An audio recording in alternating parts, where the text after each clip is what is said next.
Puji Tuhan, banyak orang yang kena ispa. Puji Tuhan, padahal nggak ada debu kita ya. Kalau ya di daerah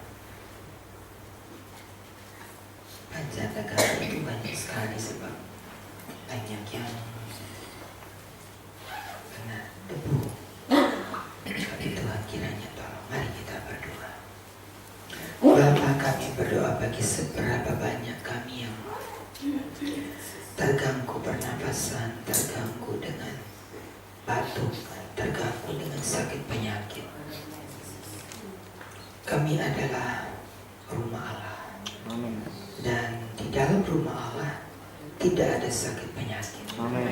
Engkau hancurkan dan engkau patahkan itu semua penyakit-penyakit yang mengganggu anak-anakmu, yang mengusik kesehatan kami, dan kau hancurkan semua itu dan kau beri kami kesehatan.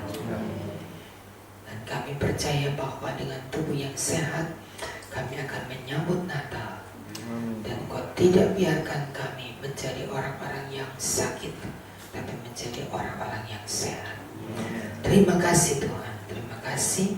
Dengan mengucap syukur kami boleh naikkan doa kami dalam nama Tuhan Yesus. Haleluya, amin. Puji Tuhan, sedikit lagi. Kemarin ibu dari Bapak Hengki wilayah 6 meninggal di rumah sakit Fatmawati. Bila ada wilayah 6 yang akan menuju ke sana, besok akan dikuburkan. Tapi besok kan kita sibuk.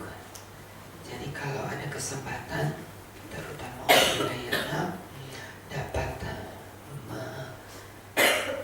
menyatakan ikut bela atau berduka cita, dapat ke rumah duka rumah sakit Fatmawati. Dan itu merupakan kita memang tidak bisa membuat ibadah atau apapun karena sudah ditangani oleh kakaknya ya. Jadi tapi ya, tadi pagi jam 3 ya, Bapak yang kita telepon dan saya anggap itu merupakan pengumuman bagi kita, bagi siapa yang akan menyatakan ikut berduka cita dapat ke rumah sakit Fatmawati, rumah duka ya, rumah duka Fatmawati. Puji Tuhan, itu adalah sedikit pengumuman lagi. Kita telah membaca kembali kepada pasal yang keempat kitab 2 Raja-Raja, adalah awal dari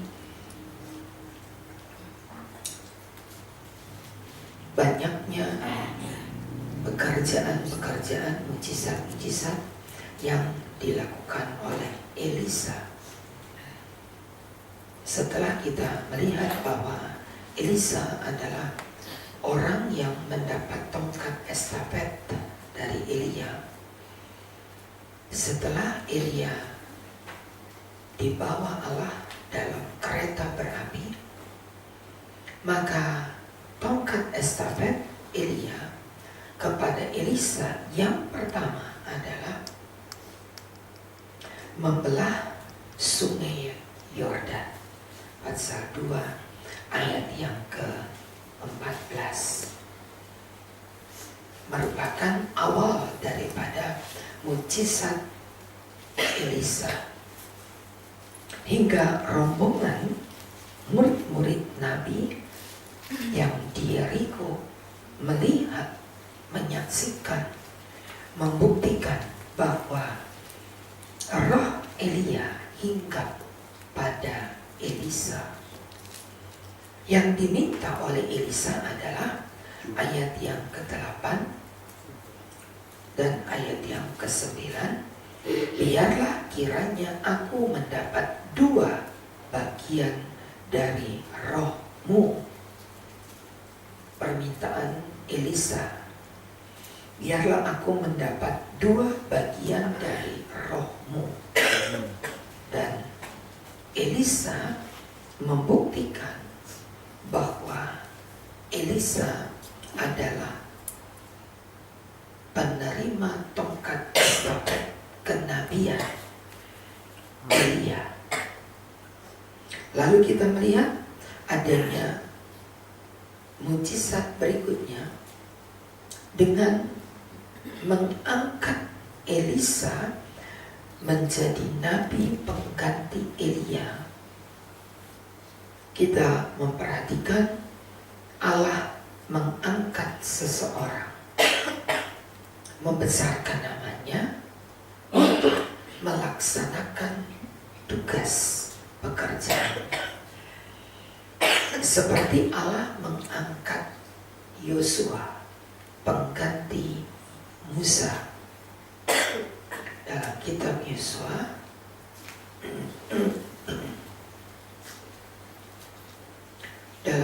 Yosua kita membaca pasal yang kedua.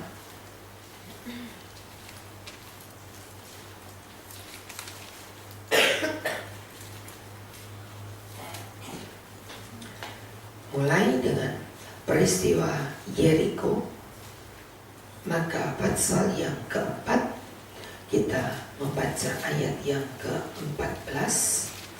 Pasal 4 ayat 14 Yosua. Pada waktu itu Tuhan membesarkan nama Yosua di mata seluruh orang Israel hingga mereka takut kepadanya seperti mereka takut kepada Musa. Allah membesarkan nama Yosua. Begitu cara Allah melantik, mengangkat, mentapiskan seorang untuk menjadi pemimpin. Hingga kembali kita baca di ayat yang pasal 2 kitab 2 Raja-Raja, pasal yang kedua, di ayat yang ke-13 dan 14, Allah membesarkan nama Elisa hingga murid-murid Elia mengakui besarnya kuasa Elisa, baik di depan murid-murid, demikian juga di depan penduduk kota Yeriko. Pasal 2 Raja-Raja 2 ayat yang ke-19. Bagaimana Elisa mentahirkan mata air Yeriko. Itu adalah cara Allah memperkenalkan seorang nabinya. Jadi Allah tidak pernah mempermalukan seorang yang dipakai oleh Allah. Selalu disertai dengan bukti bagaimana Allah menyertai dia. Selalu ada jaminan, selalu ada bukti.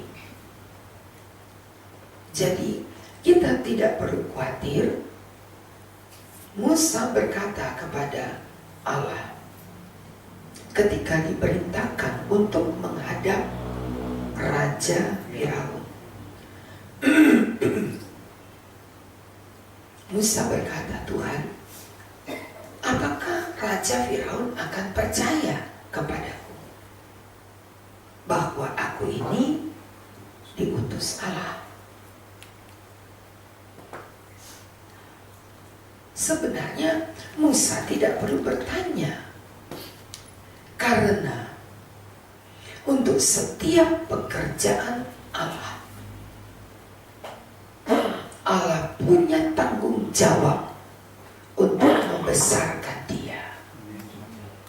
Bukan orang itu yang membesarkan dirinya, tetapi Allah yang membesarkan dia. Pasal yang kitab Keluaran pasal yang keempat, kita membaca begitu cara Allah membesarkan seorang pilihan Allah. Kitab Keluaran pasal 4 ayat 21 berkata,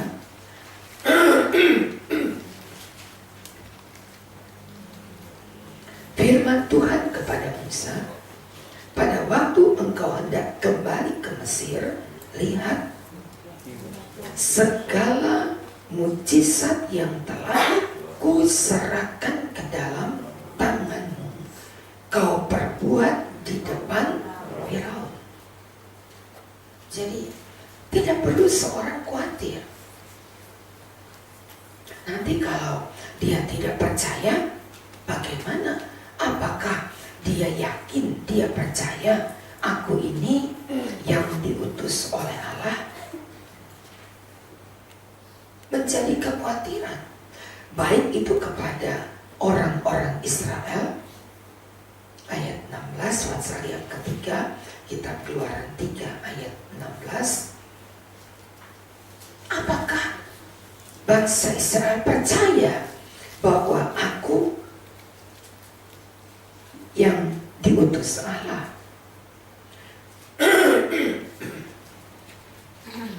Lalu apakah Firaun percaya? Nanti kalau dia bertanya, siapa yang mengutus engkau? Jangan aku Tuhan. Nah, itulah kesalahan Musa.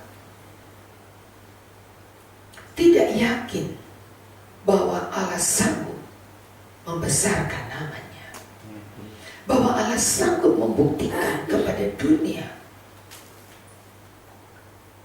Allah tidak pernah mempermalukan hamba-hambanya yang benar-benar menjadi hamba Allah.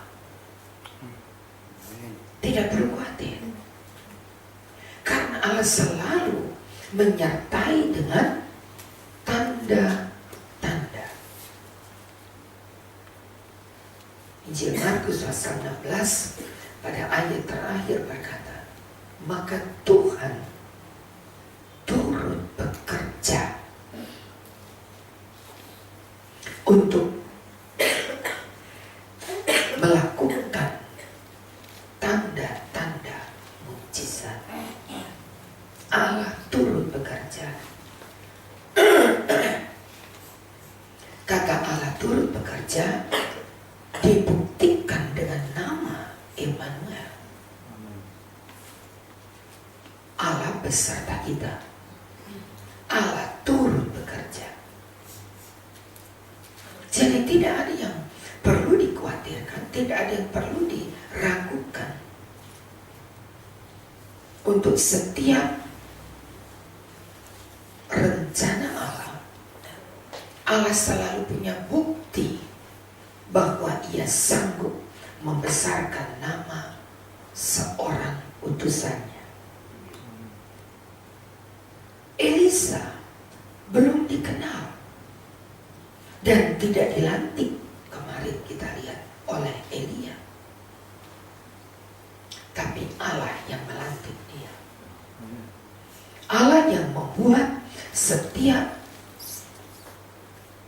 panggilannya dengan tanda-tanda yang menyertai utusan Allah. Mujizat berikutnya, setelah air di Yeriko ditahirkan, disehatkan, maka kalimat berikutnya dalam 2 Raja-Raja 2, seekor beruang mencabik-cabik anak-anak yang menghina, mencemooh Elisa. Keluarlah 2 ekor beruang hutan, 42 anak bercabik-cabik.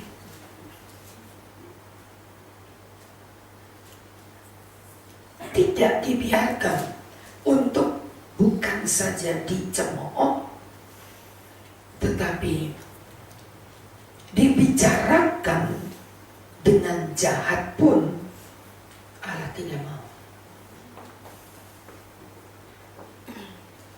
Dibicarakan dengan jahat, membicarakan hamba Allah dengan jahat, Allah tidak mau. Ya, begitu luar biasa pemeliharaan Allah. Coba kita lihat ayatnya, kitab Kejadian.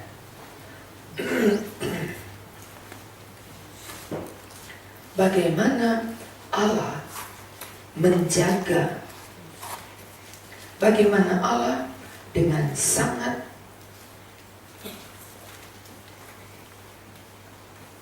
pasal 31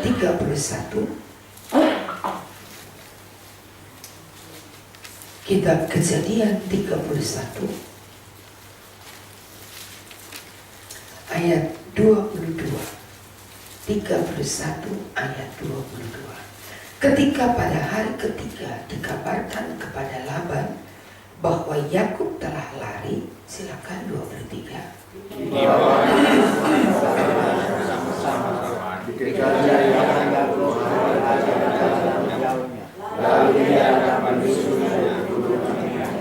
Pada malam datanglah Allah dalam mimpi kepada Laban dan berfirman, apa katanya?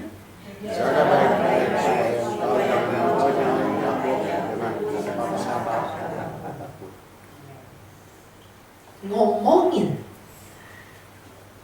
hamba Allah dengan jahat, itu juga perhatian. Jangankan mengejek seperti anak-anak tadi, mengatai Yakub itu juga tidak berkenan kepada Tuhan. Sebab itu jaga, saudara, hal-hal yang harus kita perhatikan untuk tidak mendatangkan murka Allah, untuk tidak mendatangkan murka pada diri kita. Jaga, jangan ucapan-ucapan kita akan mendatangkan murka Allah. Anak-anak yang mengolok-olok, mencemooh Elia, botak. Cuma itu yang dikatakan anak-anak. Datang beruang, mencabik-cabik 42 anak. Jadi kita melihat betapa Allah melengkapi setiap utusan Allah, melengkapi setiap orang yang dipakai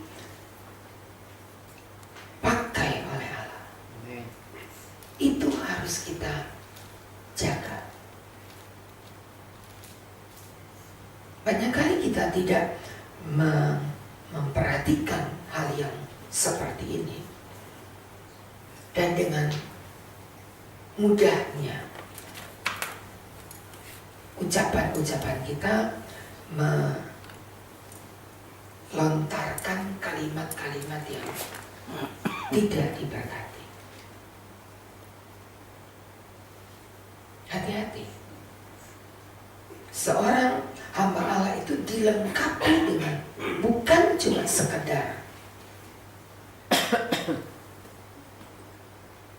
kuasa Allah dalam pelayanannya, tetapi pribadinya dilengkapi oleh Allah, dipagari, dijaga, hingga Daud berkata, aku tidak akan mengusik orang yang diurapi Allah.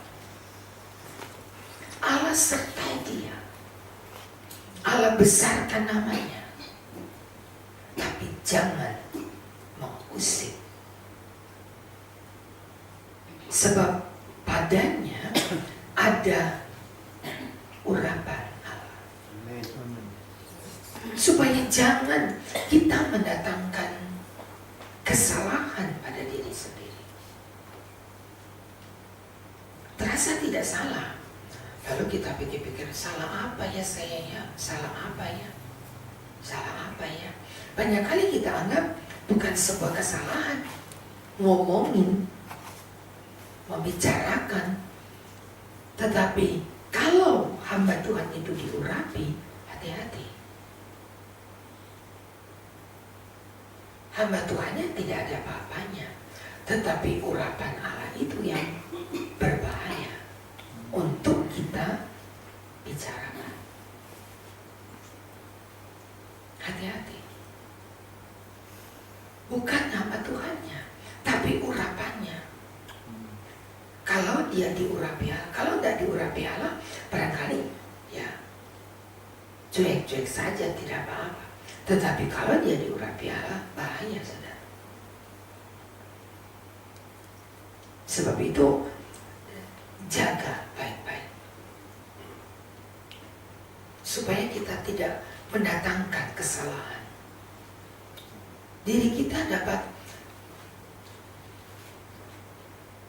perkara-perkara seperti ini kita jaga. Kita tidak terasa bahwa kita sudah bersalah, nggak terasa bahwa kita sudah berdosa. Kita cari-cari, kenapa ya kok bisa begini, kenapa kok bisa begini, kenapa kok bisa begini. Jangan tanya kenapa. Ada hal-hal yang tidak kita sadari. Yang demikian kan tidak kita sadari. Oh, nggak apa-apa kok. Kalau hamba Tuhan itu tidak diurapi, nggak masalah. Karena manusianya tidak berisiko, tidak ada apa-apanya. Tetapi jangan kalau dia diurapi. Karena ini perlengkapan Allah kepada setiap utusan Allah. Perlengkapan Allah. Allah sertai dia dengan kuasa. Seperti dalam tadi kita sudah, coba kita baca sekarang ayatnya, Markus 16. Markus 16 ayat yang ke-19 dan 20. Sesudah Tuhan Yesus berbicara demikian kepada mereka, terangkatlah ia ke surga, lalu duduk di sebelah kanan Allah. 20. Mereka telah mengatakan bagi segala sesuatu dan Tuhan untuk berbicara dan menemukan dengan tanda-tanda yang menyertai. Ada firman yang disertai dengan tanda-tanda. Ada tanda-tanda. Firman yang disertai dengan tanda-tanda. Untuk membesarkan utusan Allah. Allah sertai Yosua, kita baca tadi. Musa, aku letakkan segala mujizat ke dalam tangan. Tanda. Elisa, ada tandanya. Jadi untuk pekerjaannya selalu disertai dengan bukti kuasa Allah. Itu tandanya. Dan firman Allah yang kedua adalah, ingat pesan kepada Laban, jangan mengatai dia. Jangan mengatai Yakub. Sebab Yakub diutus Allah. Sebab Yakub menjadi orang yang dipilih Allah. Sebab itu jangan kamu katai dia. Dosa yang tidak, buat saudara dan saya, ngomongin orang tuh gak ada bukti gitu ya. Kalau kalau melakukan sesuatu itu kan, misalkan memukul, itu ada bukti. Tapi kalau ngomongin kan tidak ada buktinya. Kalau kita bawa itu ke pengadilan, apa buktinya? Kecuali ada rekaman. Tetapi rekaman tidak dapat dijadikan alat bukti dalam pengadilan. Tidak dapat dipakai sebagai alat bukti. Dan itu tidak bisa menjadi satu di antara alat bukti otentik yang diakui sebagai bukti dalam proses pengadilan. Tidak bisa. Sekalipun ada rekaman, itu dikaji dulu. Karena kecanggihan teknologi dapat dibuat bermacam-macam. Tetapi tidak di hadapan Tuhan. Amin. Kita jaga. Jangan, saudara. Saya menjaga diri untuk tidak berkata jahat terhadap hamba-hamba Tuhan. Sejahat apapun, seburuk apapun hamba Tuhan itu, tidak ingin terlibat di dalam kesalahan yang satu ini. Karena akibatnya batal. Nggak kepengen. Kalau ada orang sudah mulai ngomongin, itu sebabnya saya suka diomelin, ya. Karena kalaupun saya ikut dalam persekutuan hamba Tuhan, para pendeta, duduk dalam kepengurusan, tidak kepengen ikut campur dalam percakapan-percakapan demikian. Selesai ibadah, orang sedang siap untuk mulai ngobrol sambil makan, saya sudah tidak ditemukan lagi. Nggak kepengen. Karena pembicaraan itu berbahaya. Pembicaraan yang salah akan mendatangkan akibat pada diri kita. Itu merupakan keharusan. Saya diharuskan. Mereka berkata, sekarang kamu harus tinggal selesai kebaktian pendeta-pendeta, hamba Tuhan, harus tinggal. Harus mau duduk, ngobrol, makan. Saya berkata, saya ikuti 1-2 kali. Tapi setelah itu saya tidak ikuti. Karena akan begitu. Dalam pembicaraan itu, iblis ikut bicara. Yang harus kita jaga ini. Dalam pembicaraan kecil itu, iblis ikut bicara. Ngomongin. Hati-hati, saudara. Kalau itu adalah hamba Tuhan yang diurapi, kita celaka. Dan saya nggak mau. Tidak terlalu baik diri kita untuk membicarakan orang lain. Amin. Kita harus ambil prinsip itu. Tidak terlalu baik diri kita. Diri kita aja nggak terlalu baik, kok ngomongin orang? Celaka. Kitanya yang celaka. Bila hamba Tuhan itu memang ada kesalahannya, memang ada dosanya, itu urusan Tuhan dengan dia, bukan kita yang urusin. Satu ayat lagi, ya.